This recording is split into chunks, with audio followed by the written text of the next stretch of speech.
Want to face easier opponents in Warzone? Using a VPN can help you land in bot lobbies for faster leveling and better stats. Here's how you do it safely and effectively. First of all, choose a reliable VPN. Make sure it has low ping and fast speeds.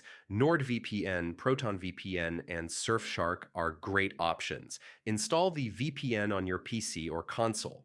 Follow the setup instructions and log into your account. Pick a server location. To find bot lobbies, you need a region where fewer high-level players are active. Countries like Brazil, India, or the Philippines usually work well. Connect to the server. Make sure your ping is stable and not too high. A ping under 100 milliseconds is ideal for Warzone. Launch Warzone. The game will now think you are in the server region you selected, increasing your chances of landing in lobbies with more bots. Test and adjust.